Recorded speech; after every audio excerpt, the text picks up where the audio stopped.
Hello, everyone. Thanks a lot for joining us for this webinar today. We're going to be covering quite a few points on how Dexory's technology is supporting Maersk warehouses. So just before we dive into things, there's also our admin team in the background. They'll be taking any questions, so please post them in the chat, and we'll be following up on that. So we have we'll go over a quick intro, presenting who Dexory is, presenting who Maersk is. Then we're going to move into some of the challenges on scaling logistics operations.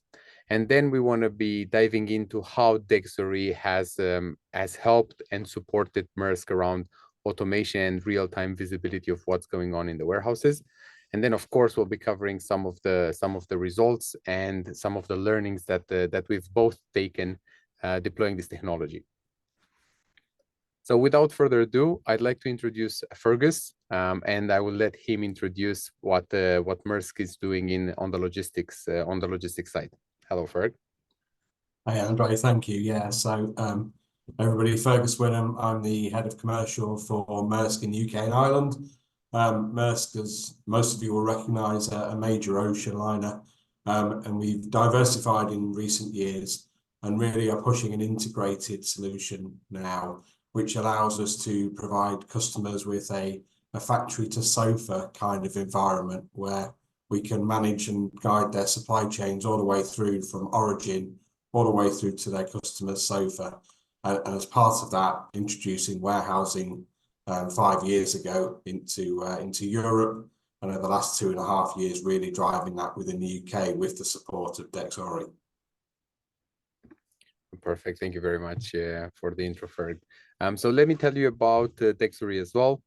We're a technology company. We have created and we're offering a global visibility platform called DexoryView, which allows warehouse operators and people that are running wide warehouse networks to have complete visibility over everything that's going on inside these units, and basically have the ability to measure, track, and find what is going on in any cube inside the warehouse. What's unique about our platform is that it's powered by autonomous robots. So we have these robots going around warehouses, creating a digital twin, creating a digital copy of the environment in order to enable the next level of optimization and the next level of operational performance. So, Ferg, could you tell us a little bit about share some light on the challenges that you faced whilst expanding to different sites across the UK? Maybe elaborate a little bit about the pain points you encounter managing data across multiple systems and across multiple locations, please. Yeah, absolutely. I think, look, the journey we're on, it's all about making things easy for our customers and working in partnership with them. And in doing so, we find that whilst we have our own WMS that we've developed as an organisation that we can deploy for our customers, we sometimes have customers who have invested their own capital in their own systems. And if that makes it easy for a customer, that's something we're willing to do. So that then brings a level of complexity into the warehousing where we may have a multi-user site with multiple different systems operating. So how do we get real visibility using a single source, I suppose, to really drive forward and understand what's happening in the warehouse? How do we get the relevant information to make decisions? And I think that's where working with Dexory really has helped us, being able to integrate from our different systems we operate in our warehouses to the one solution to allow us to then go and manage that warehouse within the 4 walls rather than 2 or 3 different versions within the 4 walls. And that gives us visibility that is not only visibility for customer A in area A, gives us that visibility across the whole of the site and allows us to get trends, analysis and insights that really drive forward. So that single source, I suppose, really is where the value comes for us. I mean, that's very exciting to hear, because I think one of the first things we found when deploying this technology is that it's not about one WMS integration. It's about operating in a space where you have multiple systems coming together. So finding an easy way to aggregate data across multiple platforms and provide you with that visibility, and in return providing you with the value from that. How would you say, how complex do you think it is managing multiple WMS systems, and what would you, if any, what would be the impact of having this single source of truth then? Yeah, it's a good question. Look, it's really complex because, you know, you have different outputs in different formats, and that makes it difficult for people to take the insights that the systems give them. So for us, it's really about making sure that something is visible to somebody, and that our people spend their time doing the right things, not having to work to, you know, old world, bring spreadsheet A and bring spreadsheet B together and try and utilize different formats to get one answer. No, let people who have got the ability to guide systems that give us that, drive that process and have insight into what we want. And I think for us, that was a big part of where we are, that ability to not just have something that comes off the shelf and you deploy off the shelf, but actually work with a partner to develop what works for us. And that's where the value has come for us massively, because we can be specific in the requirement. That's great to hear. And it's very, very good, very powerful insight. Thank you for that. So basically we've covered a little bit about integrating multiple systems and multiple existing infrastructure platforms into one. How would you say, what would be your view when you look at real-time data, and how does having this daily visibility, daily ability to kind of review the entire warehouse make it easier to keep track of stock? Yeah, it's an interesting question. I always try and relate things back to, you know, what happens in day-to-day life for people. And you know, when I'm driving somewhere in my car, I use a sat-nav system, which is social media orientated. I use it to tell me how to get from point A to point B. That's its primary focus. But I also use that specific app because it will tell me where a vehicle has stopped on the hard shoulder. It will tell me where a camera is, as an example. It gives me insights as additional on top of the fact the route I was trying to get from A to B, and drives in that way. So I think we look at it from a warehouse in the same way. What do I ultimately want? I ultimately want to know the right stock is in the right place at the right time. That's the core. But if whilst doing that, I can get lots and lots of real-time data that allows me to make decisions, direct what operations we do in what areas, identify pain points perhaps, identify where our utilization is high or low, as a subset of doing something else in so much as inventory checks, then that's really the value for us, because it allows my managers not to be trying to take lots of data and find out what the data is telling them, to look at really, really visual outputs that take a big warehouse that might be 700,000 square feet and not have to look at 700,000 square feet's worth of data, look at a visual and say, this is the area I need to be looking at. And it's those additional insights that we get that are real time, that really drive a difference in the solution. So I think that's very good, and it's a very nice bridge to our next part of the discussion, because exactly like you said, we started with the idea of having this ability to check stock on a daily basis, and then obviously creating the ability to have stock reconciliation. But working with yourselves and other partners in the industry, I think what we found is that it's actually very, very important to have this single source of truth, to be able to add a lot more value than just being able to say, okay, there's this pallet in this location. However, there's this much space that's being occupied. There's this many empty locations in the warehouse. This is how the trend has evolved over the warehouse. over the warehouse and warehouse performance over time. So I think going back to what you're saying, this analytical ability and the historical insights become important. But also, just like your analogy with the navigational app, it's creating the platform and creating the system that has the capability of predicting how things are going to be evolving.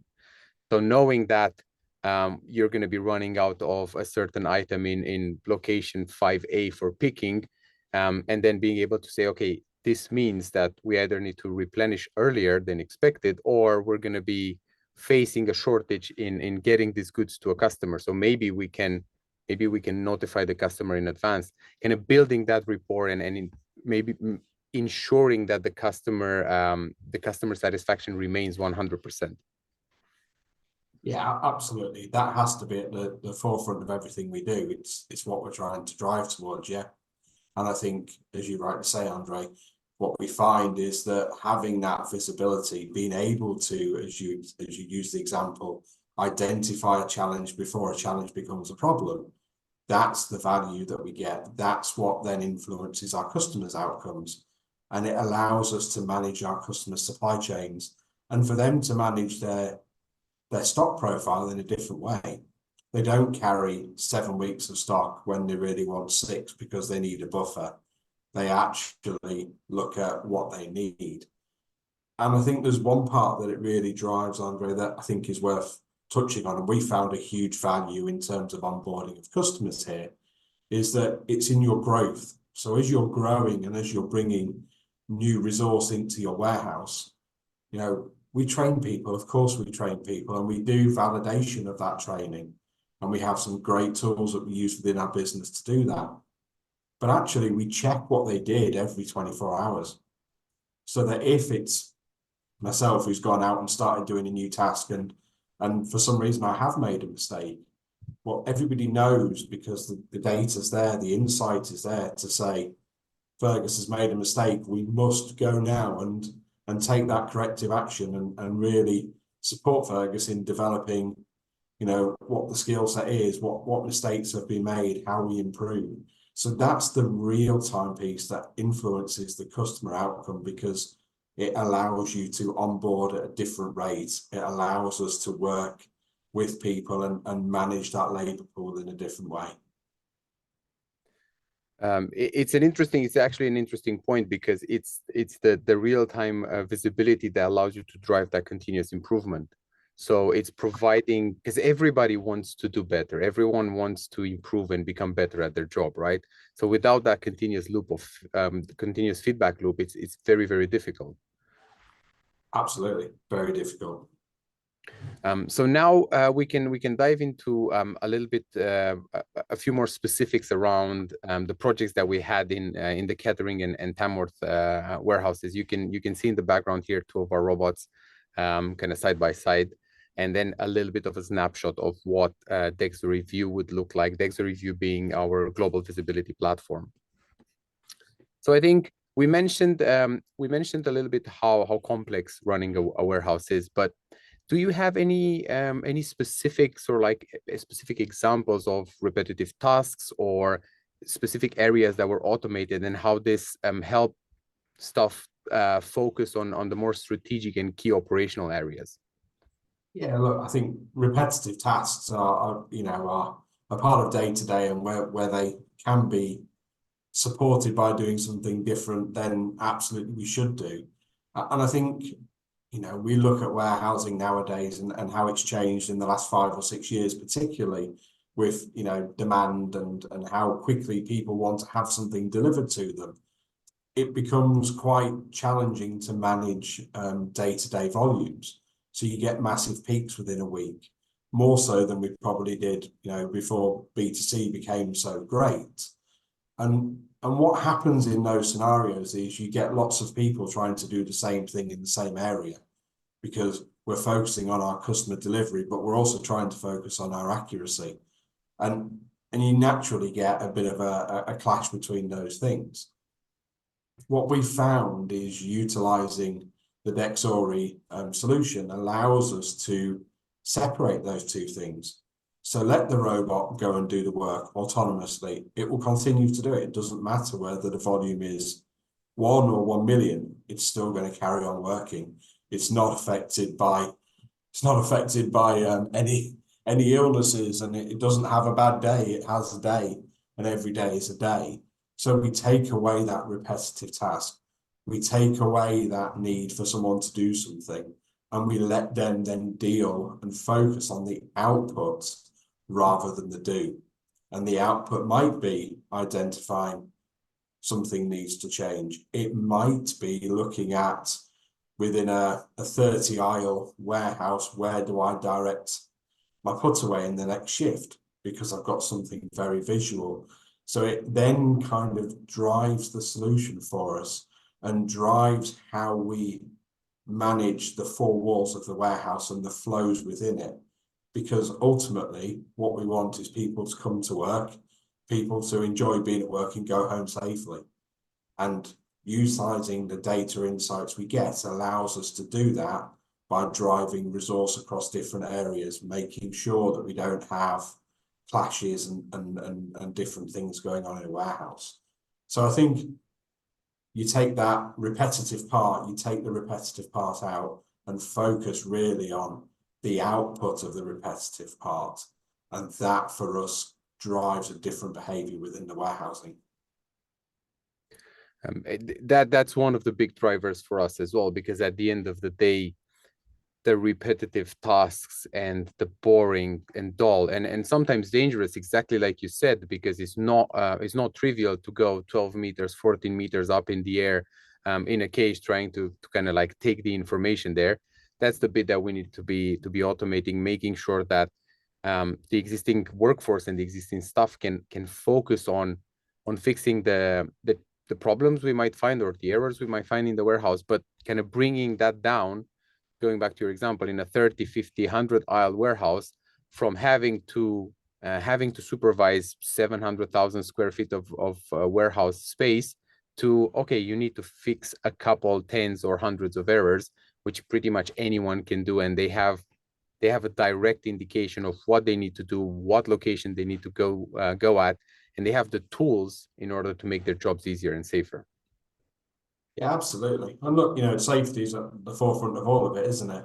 And whether it be really simple things that you might think of in terms of, because of the way the cameras work within the solution, being able to capture, has there been touch damage on my racking in an aisle, rather than rely upon your standard process of doing your racking checks. You're getting that real-time update that says, in the last, let's say we do it twice a day in a warehouse, in the last 12 hours, somebody has touched this racking and caused a bend. Right, now we can take corrective action.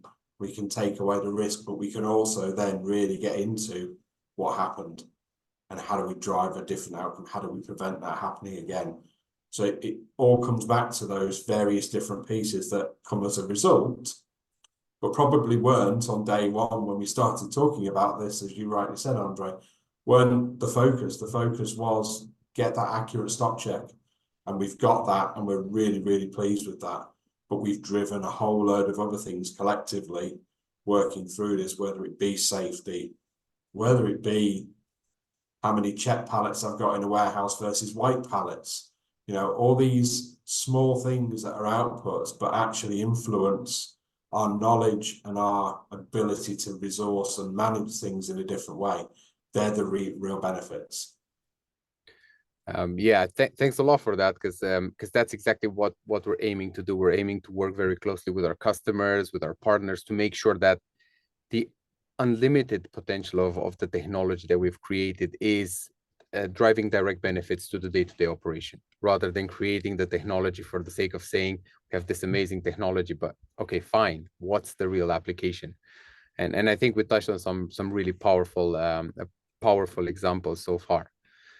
So just looking a little bit at some of the performance that we've seen, a very good point that you made, Fergus, is okay, you can scan the warehouse twice a day even. I mean, for us, one of the drivers behind this technology was to create something that can work in any conditions, pretty much in any warehouse layout. So it's important to be able to operate 24/7. So whether that's during the night, whether that's during normal operating conditions, during peaks, during lows, it shouldn't really matter. I think one of the other bit is, what have you seen in terms of the day-to-day operation that sort of like stood out in terms of, okay, this is really cool, this technology can actually go outside of what we initially thought? But, you know, it could be anything. This is more of an open-ended question, really. No, it's a good one. I think for us, what we've learned is that the ability we get to integrate it to different activities is really where the value comes. Ultimately, the robot is the robot. The robot is going round. It's programmed to do that, and it's controlled to do that in a safe way. What else do we get though? We want inventory checks, yeah, great. But what happens in warehouses where perhaps you might have lithium-ion batteries? Can you use the robot in the same way to give you outputs through the twin to show you where heat spots are? And it's working on things like that that are really left field, I suppose, for us. Of we're never in our thought process that we've seen the real benefit come in terms of being able to expand into different product types and move at a different pace. Whenever we bring robotics into warehouses, you know, doesn't matter what kind of robotics it is, you find that naturally people are a little bit nervous around change. And I think for us, you know, I always hold a bit of a fear on those things, that people will react badly to change or will feel compromised by change. What we actually found was it actually drove engagement. And that was really, really surprising. It wasn't in my mindset when we started this journey. And it drove engagement in two ways. There was the great part of, you know, every robot in each of our warehouses has its own name, great, and that's fantastic. It's always a member of the team. But it also drove that engagement with our managers and our colleagues on the floor, because our managers were more visible to our colleagues because they were spending less time trying to analyze data, trying to get to those outputs. And that engagement naturally influences our accuracy. It naturally influences our productivity, our efficiency, and our capacity. But we didn't think of that as actually the driver at the start. We were thinking about the inventory. We were thinking about what we might learn. We weren't really thinking about all the engagement it would drive. We were actually thinking, how will this work? So that was the most surprising part, the most left field part, I suppose, for me, in terms of how this has worked. But it's really driven that closeness, and we treat engagement with such a level of enthusiasm in Maersk. It really was fantastic to see something adding to that. I mean, that's very exciting to hear, and obviously it's a big part of what we do. You know, customer feedback and seeing that there's a lot of ramification that that our product brings into our customers' day-to-day operation is very good. I think we touched a little bit on digital twins, and it's probably worth mentioning how we look at digital twins, because it's not just about, for us at least, it's not just about creating a digital copy of a warehouse. For us, it's really about creating a platform where you can update this information and the data on a daily basis, sometimes multiple times a day. And going back to what you're mentioning, and making an easy to use tool available to everyone that runs and operates the warehouse, whether that's a warehouse manager, or whether it's a shift supervisor. You know, having that ability to go into the digital twin when you have 100,000 pallets in a warehouse, literally at the you know, at a few clicks away, being on opposite ends of the warehouse, being able to compare that data, is something that we see as being very, very valuable.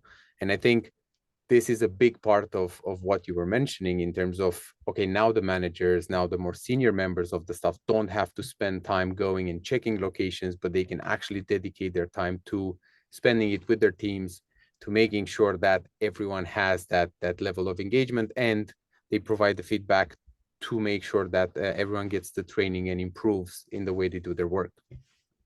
Yeah, and it's not just in the four walls of one warehouse, is it, Andre? If it's, you know, take Maersk as an example, global business, we might, or we do operate warehouses in different countries for the same customer, and sometimes customers don't have a massive level of detailed knowledge around what products are in which countries, or what the turnover of product is in site A versus site B.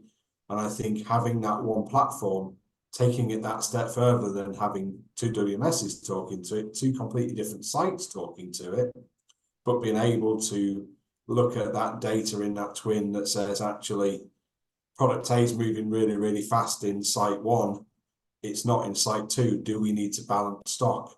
Should we be suggesting something different around how we manage the stock across the portfolio of sites somebody's operating? They become real tangible customer discussions and start to demonstrate the value of a partner and a partner influencing the supply chain. It's a perfect transition to this end-to-end visibility platform, and the pipe dream of having a supply chain or a supply network that allows you to check every single moving part of it, to check any part of a warehouse, exactly like you're mentioning, and look at, okay, this type of goods are moving really quickly in this warehouse, so we're going to run out, but we have surplus stock in another location. And I think so far, this lack of visibility over warehouse operations has been a challenge, because by the time one warehouse reacts, they go back to the mainframe system and they understand where the stock is. It's probably too late, and the customers already sort of like missed a shipping. What do you feel the wider impact within Maersk and maybe even in the wider industry would be by if we can completely eliminate these visibility issues, completely close that visibility gap? It's an interesting question, and look, you know, we've all lived through the last 3 or 4 years of constant change and constant challenge, and we continue to do that today. And I think, you know, whereas 2 years ago, across the whole of the supply chain, there was probably more inventory than customers wanted as a result of lack of sales during COVID. We're now in a different situation where that's going a different direction because of some of the challenges in the world today. And I think it really comes to the fore what we can achieve through using tools such as this when that's happening, because we can inform, we can drive, we can really be at the front of decision making, not just within the four walls of the warehouse, but within the whole supply chain.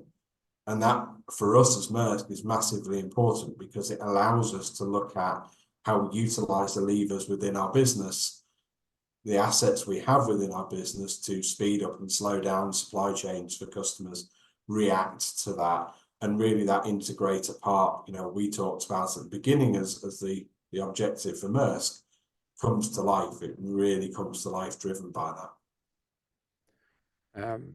I mean, that's very interesting, because exactly like you said, I think the pandemic has been a major catalyst, and it brought a lot of opportunity to the industry, but obviously it brought a lot of challenges. It's great to have a big opportunity, but if you can't sort of like reap the benefits and actually be able to maximize on it, it doesn't become much of an opportunity at the end of the day, right? Indeed. And look, you know, you look at the screen we've got in front of us, and we talk about space optimization. That's changed massively in the last year or so, and is now flipping in a different direction again. And optimizing that space, whether it be within one site or within a network, becomes important. Being able to consolidate space, if consolidation is what's required, being ahead of that decision making is something we can really influence now that perhaps we wouldn't have influenced in quite the same way 5 years ago. So it comes back to that real time. I think you used the phrase real time earlier on, Andre. That's the important part. It's the real time element that allows us to be constantly looking at where we are, constantly driving outcomes, constantly making decisions based upon now, not based upon something that was generated 2 days ago and has had 2 days worth of data crunching to get to something that can be looked at by somebody. It's now, and that really, I think, means that the value comes through, and the value comes through throughout the whole supply chain. I mean, I couldn't agree more, to be honest. When we first looked at how we want to be shaping this technology, that was one of the key pillars on which we wanted to build it. They said, look, we're building something for the logistics industry. This is an industry that relies on speed, relies on visibility. They need to have access to this information. There's no point us creating a technology that can scan a warehouse once a week, every 2 weeks, 3 weeks. We need to give operators the power of real-time visibility, a daily influx of information, so they can know exactly what's going on in the warehouse. But touching a little bit on what you mentioned as well, have the ability to plan better, have the ability to predict better what the warehouse operation is going to look like. So I think if we go a little bit in a more futuristic or like a direction with this, we hear a lot of talk about AI, artificial intelligence these days, and I think one of the big inflection points for the technology now is what are the practical applications. And for us at Dexory, we see a very practical application in using AI technology to help you guys, to help our partners, our customers, to better make decisions of what the warehouse needs to look like a week in advance, a month in advance. Say you land a very big customer, and there's a lot of work involved in that. Wouldn't it be amazing if you could just type in a bunch of parameters in the system, and then the system would give you the perfect warehouse layout? I think that's one of the pipe dreams. Like, I can reorganize my warehouse even before the goods are even reaching the trucks are even reaching the gates of the warehouse. Yeah, I mean, apart from me maybe not having a job at the end of it, it sounds fantastic. But yeah, you're right, and it's the consistency, isn't it? You know, it's getting to that point where the tools that we use to make the decisions at the start of something are the tools that are managing and providing the insights throughout. And that's where tying all that stuff together starts to really change things for us, rather than looking at tool A to do the design and tool B to do the analysis and insights. Bring it all together, and then that allows decisions to be made, but with a view of what the outcome will be, rather than a hope that the outcome is going to be something. Yeah, that's a very good point. I think having the scenarios that you can choose from, and having the scenarios to then bring in additional knowledge and bring in your 20 plus years of expertise in the industry, just makes it so much easier to know what you want the end result and outcome to look like, and then also to be able to act on that very, very swiftly.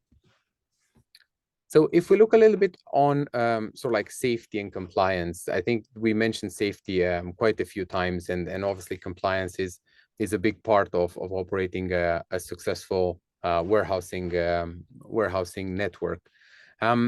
What would you expect from deploying autonomous technology in such a space, in terms of safety, accuracy, speed? What would be some of the drivers that you would expect from such a technology? Yeah, I think, as we've said, safety is massive for everybody, and I think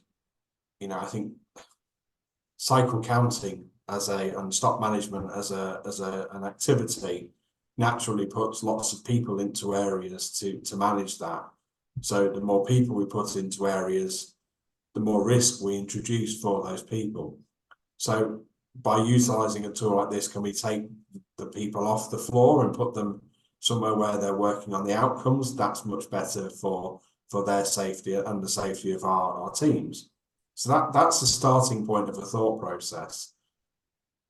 How does the robot operate? How does it interact with the rest of the people in the warehouse and the rest of the MHE in the warehouse? That's where we have to have controls and interaction between the WMS and the software to make sure that the two are aligned. So we don't try and put, for example, Dexory into an aisle that a V&A truck is in. They talk to each other, so they know that that's not going to happen. So we then de-risk utilising equipment like this. And that for us means that we have a level of trust in what's happening. We don't need to shut down areas. We don't need to, take people off the floor. We let them work as normal. And the fact that the robot has a name, it's just another colleague in the warehouse to an extent. And it's amazing how many times people refer to the robot by its name. It's quite enlightening to see. So it drives those things for us. From a compliance perspective, being able to, as I say, identify if there has been touch on a beam or touch on an upright, or if a pallet isn't properly stowed in a location, or if actually, God forbid, somebody's pyramid picked from a location. All these outputs that we can get from the visuals that are being captured are the things that drive that compliance within the warehouse.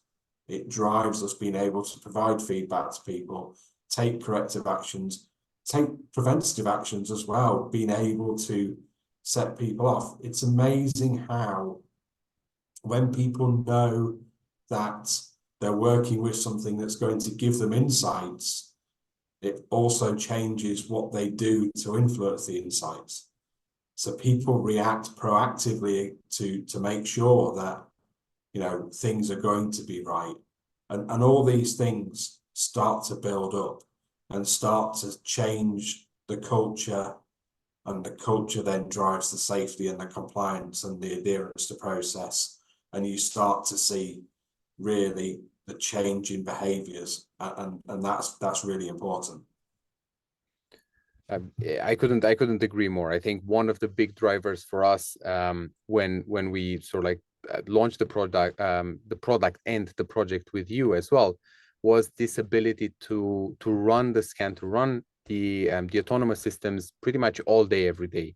So to give you that information, we needed to have, and I remember one of our initial discussions was like, okay, how many infrastructure changes do I need to make? And I said nothing. And I remember that skeptical look on your face, is saying nothing. But it is genuinely nothing. The technology needs to operate fully autonomously. You don't need to make changes to the warehouse. Exactly like you were mentioning earlier, Fergus. You bring a new technology, you bring new ideas, you bring new processes. So there will always be that that maybe fear of change. The more you eliminate any kind of these barriers, the more this technology becomes a seamless part of the day-to-day operation of a warehouse. Yeah, absolutely. And look, I think collectively we've learned as we've gone on this journey, we've added new functionality, new outputs, and I think we'll continue to. And I think that's where, 20 years of experience tells you what you've seen. Well, what haven't I seen? And that's the gap that it's closing. It's identifying things that we've maybe not thought of. It's giving us an insight in a way that we hadn't thought of. And that for our customers becomes really important. And I think there's one final bit that we probably didn't think of, and it is worth mentioning, because when I talk to our customers, it's a really, really important part for them. It allows them to have a different approach to their annual stock take process. Lots of customers, we all know, need to have a wall-to-wall every year for various different insurance requirements, etc. Actually, we're finding now that it's not a case of somebody needs to shut down an operation for 2 days to go and do that. We work with their auditors to actually let them see the outputs and get to a point where they don't have a number of days that they don't operate, therefore an artificial spike in volumes, etc. They can continue because their audit teams buy into the solution. And that means there's more stock availability, more opportunity to sell stock. And at the end of the day, that's what the customers want. So it has to drive the thought process.